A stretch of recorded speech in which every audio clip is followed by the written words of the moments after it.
Okay, so we'll quickly move on to task 2.5. 2.5 says modify the file structure to store different pieces of information on different lines.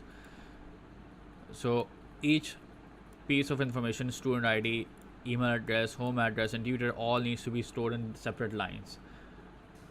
What we did in 2.1, this is going to be very similar to that. In 2.1, we concatenated two different pieces of information into a single string, and then we stored that into the file. Instead, here we'll store all of these different pieces of information in separate lines. So this is going to be similar to what we did. The code is going to be similar to 2.1. So let's move on to our programming part. Let's start task 2.5.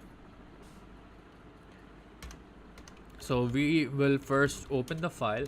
The file needs to be open for, so this is going to be again prm.txt is going to be open to write into the file, so w. Okay, then we'll ask the user for total number of students in class. So this is going to be an integer input, so int enter total students in class. This line has been written from task 1 to up till now, so this is similar. If you do not understand this line, go back to task 1. So for I in range total students, same as task 1, similar to what we did in 1.5.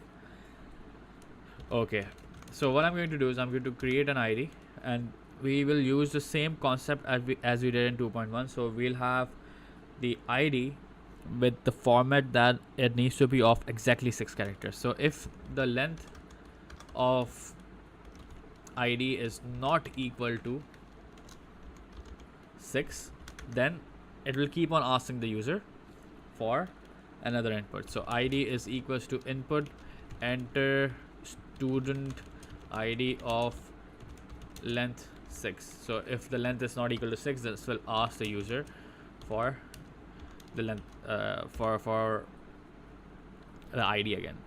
So what I've done here in this line is that I've concatenated this new line with ID. If you remember what we did in 2.1, we concatenated a new line at the end of the string. This was because that we wanted that the string, when written to the file, automatically changes line. So the cursor needs to be automatically changed. If it does not change, this will mean that it will continue writing on the same line, and we do not want that because the question says it needs to be on separate lines. So every input that we'll take will concatenate a new line at the end of it. So it's written into the file with a new line. So file handle dot write and ID. So ID will be written automatically into this new file. So again, what we need to do is, secondly, we have to take email as an input, enter email. Email is equals to email plus a new line, and then we'll use file handle dot write email. If you do not know what write does, go back to 2.1, you will understand in that. So again, then home address, sorry, input enter home address. Home is equals to home plus a new line. Okay, and then we'll write this into the file. After this, the last thing we needed was the tutor is equals to input enter tutor name.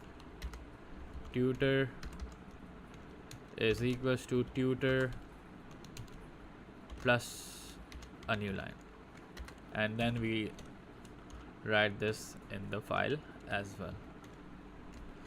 So that's it. Outside of the main loop, outside of the for loop, what we are going to do is we're going to close the file, because this is really important. If you do not close the file does not save correctly.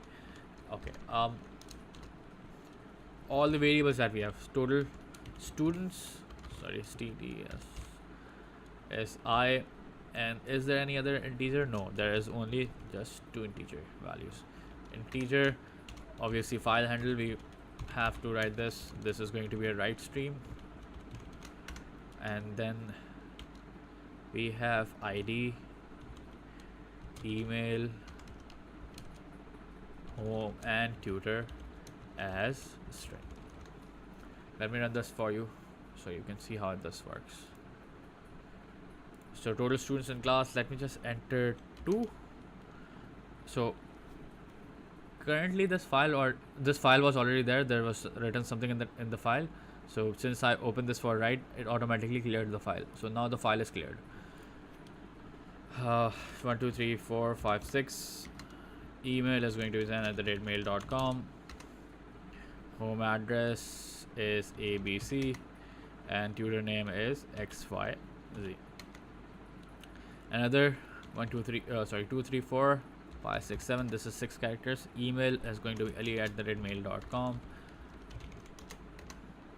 Home address is going to be ABCD and RST. Okay, this has finished. Process finish. So let me just check. See, in all of these are saved automatically in separate lines. There is no the question does not ask you to separate it and put something in between the two different records. So this is perfectly fine for the question that we have. If the question tells you that you have to make some kind of you have to add some kind of value in between these two records, so you can identify which is which record. So you can, after you write the tutor into the file, what you can do is you can write some special character into the file as well. So when you're reading the file and you find that special character in the file, that means that you have received, or from this line onwards you will start receiving the values for the new record. And before the special character, the values are from the previous record. So you can add that as well. So you have to keep this in mind if the question comes in the exam, that you have to separate the two records accordingly, and you have to write all of these values in individual lines. So you can use a special character in between these records. So that's it. That's the total PRM for summer 2019.